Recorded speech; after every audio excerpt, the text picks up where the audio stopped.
So with the recent Shop DLC in GTA Online, Rockstar added the new drift tuning feature to the game, and based off of everything I've heard and seen over the past couple weeks, the community absolutely loves it. It is just genuinely such a fun feature because the drifting is super easy and smooth, plus the drift races are a really great way to hone your skills. So the main drawback to this new upgrade though is the fact that Rockstar added it to only 8 cars. Now while all of these cars are super fun to drift around, I know that many of us are going to get bored of them relatively quickly, and as such, myself and many other people are hoping Rockstar adds this upgrade option to more cars in the future. Now one of the most common questions I've seen people ask is why Rockstar didn't make this feature available for all cars, and I think it's actually a really simple answer. Rockstar just wants to keep people coming back to GTA Online. By adding new features to the game, like the drift tuning, in scarce quantities to start, they can not only gauge how the community is going to respond to the new feature, but also build hype to expand that feature down the line with future DLCs. I don't think that the drift tuning is a compatibility issue because as far as I know, this upgrade affects all cars it's applied to fairly equally, and it would probably be pretty easy to add the upgrade to more cars, but Rockstar doesn't want to do this because it wouldn't help GTA Online's player count in the long term. Stretching out content in this way will keep players coming back in the future to test out more cars that the feature gets added to, which is most likely going to happen with the big DLC coming this summer. Rockstar did the exact same thing with low grip tires if you guys remember. They were first added to only the cars from the Los Santos Tuners DLC in 2021, and then Rockstar made them available for all cars with the Criminal Enterprises update in 2022, so it's reasonable to assume Rockstar is going to do the exact same thing with drift tuning, at least I hope so. Obviously, don't take this as me advocating for this style of drip feeding content. I do find it pretty egregious, but at the end of the day, that's how Rockstar has decided to do it. It's a recent trend of theirs that we've recognized, so I guess that's just the way that it's going to go. Now, given how well the drift tuning feature has been received so far, I really have no doubt that Rockstar is going to continue adding this upgrade to more cars down the line. So in this video, I've come up with a wish list of the top 10 cars that I think need to get the drift tuning upgrade based on my own personal preferences and a lot of suggestions from you guys, so let's get into it.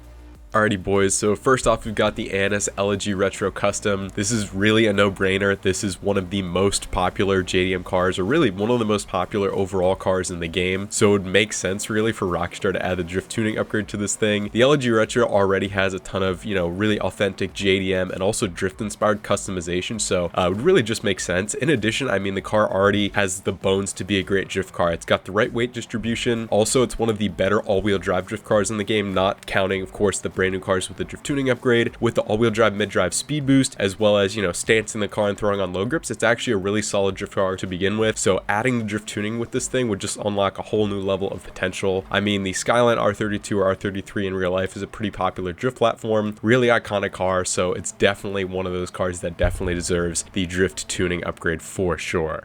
Next up, we've got the Bravado Banshee 900R, yet another car that's kind of an obvious pick, to be honest. You guys know that when this car dropped, and ever since it dropped, which is I guess back in 2016, it's been one of the most popular drift cars in the game, but the skill gap to be able to properly control this car is quite high. I mean, you need to know a lot about not only counter steering, but also how to use the mid-drive speed boost if you really want to make full potential out of it. So having the drift tuning upgrade just as an option for people who want it, I think would be just a great idea. Already, the Banshee 900R has a ton of drift-inspired customization, a lot of RX-7 styling cues in there as well, so it just makes sense, honestly. There's even some like Mad Mike inspired liveries as well, so honestly, definitely another great pick for a proper drift car that definitely deserves the drift tuning upgrade.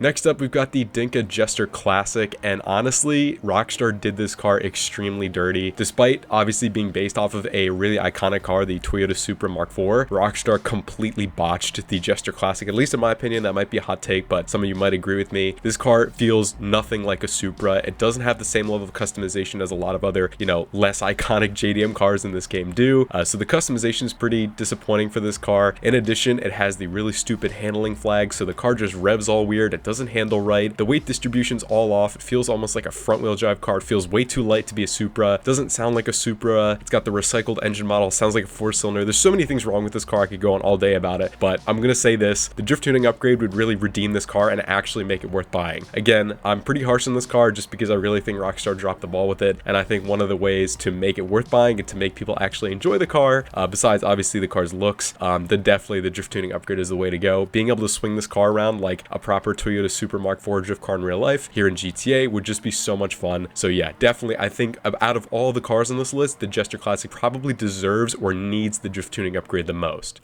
Next up, we've got the Karen Fudo. This is another pretty obvious choice, to be honest. I mean, we got the Karen Fudo GTX, so just to have the option for a different body style for the Fudo, but also being able to access the drift tuning upgrade just makes a lot of sense. Rockstar also added a ton of authentic customization to this car. They updated it back in, I think, about 2017, so to be able to use all that new drift-inspired customization, the liveries, the body panels, and all that stuff, along with the drift tuning upgrade, just makes so much sense. Already, this car is a great drift car. It's got the solid bones to be a great drift car, as we saw before with the LG Retro Custom, so to have the drift tuning upgrade again as another option for people who really want to have fun with it just makes the most sense and would be so much fun. And next up, we've got the Karen Sultan RS, and this car just makes sense. I feel like I've said that so many times, but it just makes sense to add the drift tuning to all these cars. It would not only benefit Rockstar's wallet, but it would give us players so much more freedom. Now, specifically to the Sultan RS, this car already has a livery actually that references a movie car. So it references Sean's Eva from the Fast and the Furious Tokyo Drift movie. So naturally, because this car is inspired after a drift car from a movie, they might as well just add the drift tuning upgrade to it. Honestly, I'm surprised this wasn't in the first batch of cars that Rockstar added drift tuning to, but I have hope that this will be on the list in the future. Just makes sense. This car already has pretty solid bones to drift. It's already all-wheel drive, but despite that, it still handles quite well, to be honest. So to have the option for drift tuning would just be so much fun to be able to swing this thing around like a proper Tokyo Drift car. Next up, we got the Pfister Comet Retro Custom. This is one of my personal favorite cars in all of GTA, and to be able to do what I've been able to do with the current batch of drift tuning cars, like crazy tandems, lots of left foot braking, close proximity drifts, formula drift style layouts, to be able to do all of that in my favorite car would just be a dream. Honestly, it would be so perfect. In addition to that, already the Comet Retro, it's got solid bones to be a drift car. I mean, it's one of the better drift cars in my opinion, of course, without the drift tuning. With low grips only, this thing is an absolute monster at drifting. It holds so much angle. It's very agile. It's got so much power. So to be able to have, again, the option for drift tuning with this car would just make a lot of sense. It would definitely lessen the skill gap for people who want to try to drift this car. Plus, obviously, the level of customization, because it's a Benny's car, definitely reflects that too. So it just seems like another pretty obvious choice.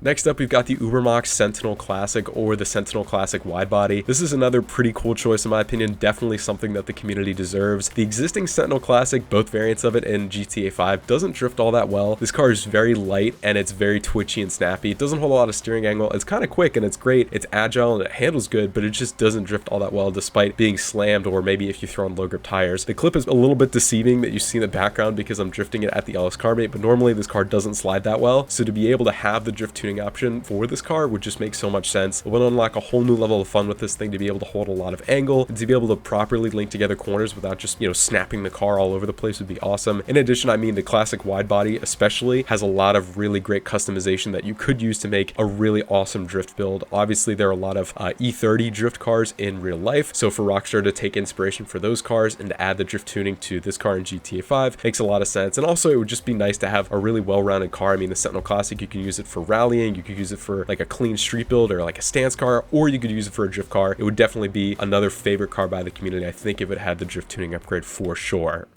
Next up, we've got the Vapid Dominator GTT. This is another obvious choice, kind of keeping with the theme of the Tokyo Drift cars. Again, Rockstar has made a lot of nods to the Fast and Furious franchise, and obviously they did it again here with the Dominator GTT. You can make almost a perfect replica of Sean's Mustang from that movie. So again, to be able to equip the drift tuning upgrade to this car would just make so much sense as a nod to pop culture, which Rockstar is known to do. The GTT already is a pretty solid drift car. It's rear-wheel drive. It's got good power. It's a little grippy and a little snappy, but still a pretty solid drift car. So even if they don't add the upgrade to this thing, it wouldn't be that bad, but I just think it deserves it. And to be able to properly recreate Fast and Furious scenes, I mean, already we have DK's car that you can turn into a car with the drift tuning upgrade. It would just make sense to add another Tokyo Drift car with the drift tuning upgrade.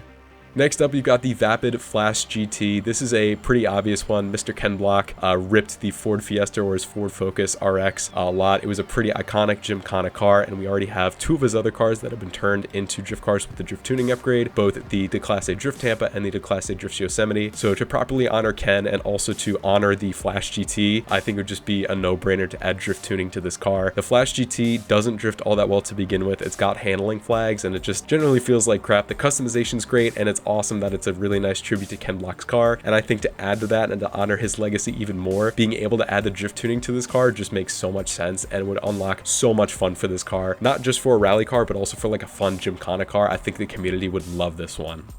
Closing out the top 10 list here, we've got the Volker Nebula Turbo. This is one that I didn't see people talk about a lot. I think this car is kind of forgotten because, I don't know, it's got great customization to be honest, but this car just is slow. And I think drift tuning, if you applied it to this car and just made this car a little bit quicker than it already is and a little bit easier to throw around and just generally more agile, I think people would love it. Already the Nebula Turbo, it's based off of a Volvo 242. It's got a lot of drift missile inspired customization, lots of engine mods and lots of exterior mods to make it look like a true drift car. So to be able to back that up with the drift tuning upgrade and to be able to throw this car around properly rather than, constantly spamming the mid-drive speed boost to keep this car going, which is what you have to do essentially to keep it drifting nowadays. But to be able to do that and be able to drift this car just a little bit easier, I think would be absolutely awesome.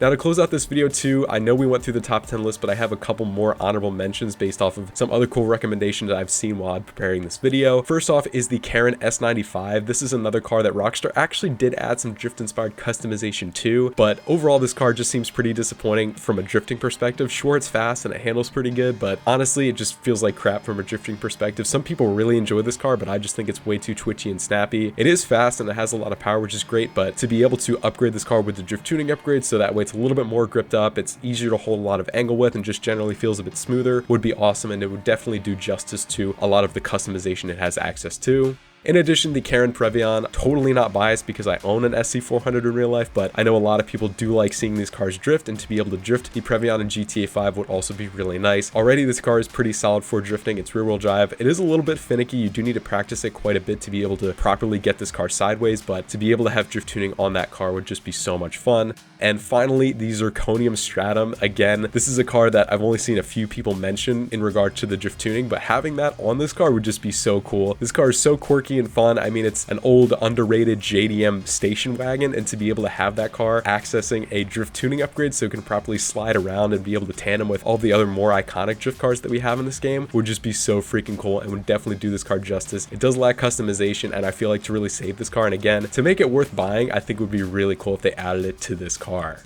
And that is a wrap on my brief discussion and wish list for cars I think should be getting the drift tuning upgrade in the next future DLC in GTA Online. As I said before, I think it's safe to say Rockstar will be adding this feature to more cars down the line given how well it was received currently. So now it's just really a matter of waiting and hoping Rockstar adds it to the cars that we want them to. Regardless of what happens, I really want to thank you guys so much for your continued support throughout the past couple weeks. The channel has completely popped off in ways that I never thought were possible. I appreciate you all for watching. I hope you all have a great holiday with your families, and I will see you guys in the next video.